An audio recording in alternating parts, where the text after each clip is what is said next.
Kerry Boulton is Australia's most respected exit strategy advisor and CEO of the Exit Strategy Group. Welcome to this week's segment. Ironically, when you do actually find yourself more engaged in your business, ironically, it might mean that you don't want to sell your business. And that's okay, because along the way, what you've done is created a really valuable enterprise, which is fine. Sometimes the fear that you have around, if I share this information with my staff, they might leave me, and all of a sudden, I've got another problem on my hands. You know what? Quite often, it's the opposite, because they see the opportunities, and it's like anything else. It's the way you sell it to your people that makes the difference for the future. So, the fifth characteristic is, who are you selling to? Have you thought about who might buy your business? So are we thinking a strategic buyer? In other words, it could be vertical, it could be horizontal. Is it a supplier? Could it be a customer? I was chatting to a client the other day. He got the biggest surprise of his life when a customer came in and said, "Are you ever thinking of selling your business one day? I'm really interested." He never ever thought that a customer would buy his business. And of course the funny thing about that was, and he said, "Kerry, this has just happened.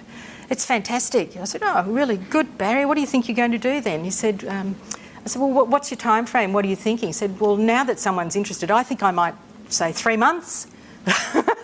No, not 3 months. I'm sorry, it won't happen. It won't happen. His business is nowhere near ready to sell, even if it is to a customer who says, "I'm interested in your business," because that customer, looking at the business the way it is now, is not going to pay him what he wants to get out of his business. So thinking about who you're selling to, thinking about it strategically, will influence the way you position your business now. If you think it's only going to be a financial sale, then you're going to be looking at a multiple of a return on your profit, basically.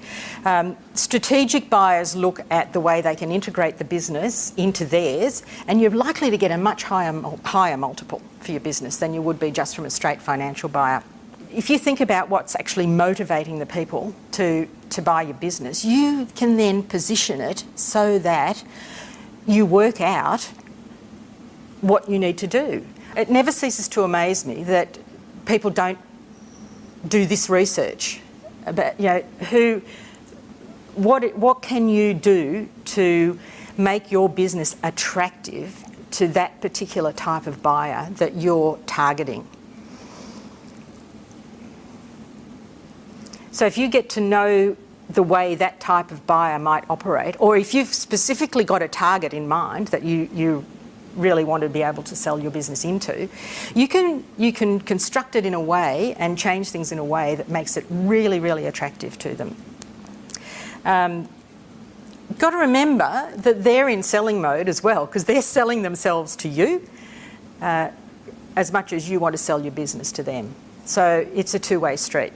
As I mentioned to you, we were involved in the Hocking Stewart franchise, and Greg Hocking actually sold his master franchise to 9 of his franchisees. Now, the interesting thing was, in that process, he got some surprises, because he didn't anticipate that the other franchisees would bring in an expert to help them, an M&A person. So they ended up in quite a negotiation during that particular process. When he thought about what would he do with the business, it was obvious that a management buyout was going to be the way to go.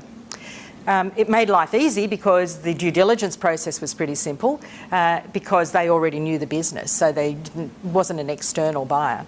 But the interesting thing about it was that he was happy to stay on, and it was part of the contract. He was happy to stay on for a year and help them and consult and what have you. So he did that. But after 3 months, they said, "Thanks very much, Greg. We don't want to see you anymore," and there's the door. And not only, I'm not telling tales out of school here, not only did they say thank you very much and there's the door, they actually escorted him out that day. Out the door. So do you think that was a bit of a shock? Yeah. it was a surprise. And he still talks about it to this very day. And I think actually, had his exit from that business, had he been treated more fairly by those that purchased the business, there would not be another Greg Hocking franchise growing 3 years later after his non-compete had expired. So it's very interesting when you think about when you're exiting your business, how you treat the owner that's actually gone. So yeah, I was gobsmacked when that happened. But as I said, there's a new competitor that's also taken a giant market share. The last characteristic, at the risk of labouring the point, it's about having a vision of what you're going to do. You go from being top banana to just a piece of fruit in the bowl the next day. And you know what? That's a mental shift that's not easy, because your sense of purpose is no longer your business. And a life without purpose is no life. If you're in a marriage, a partnership, as I've said to my husband, I married you for better or worse, but not for lunch. If you don't have a copy of Kerry's new book, The Uncensored Truth About Exit Strategies, please visit freeexitstrategybook.com.au.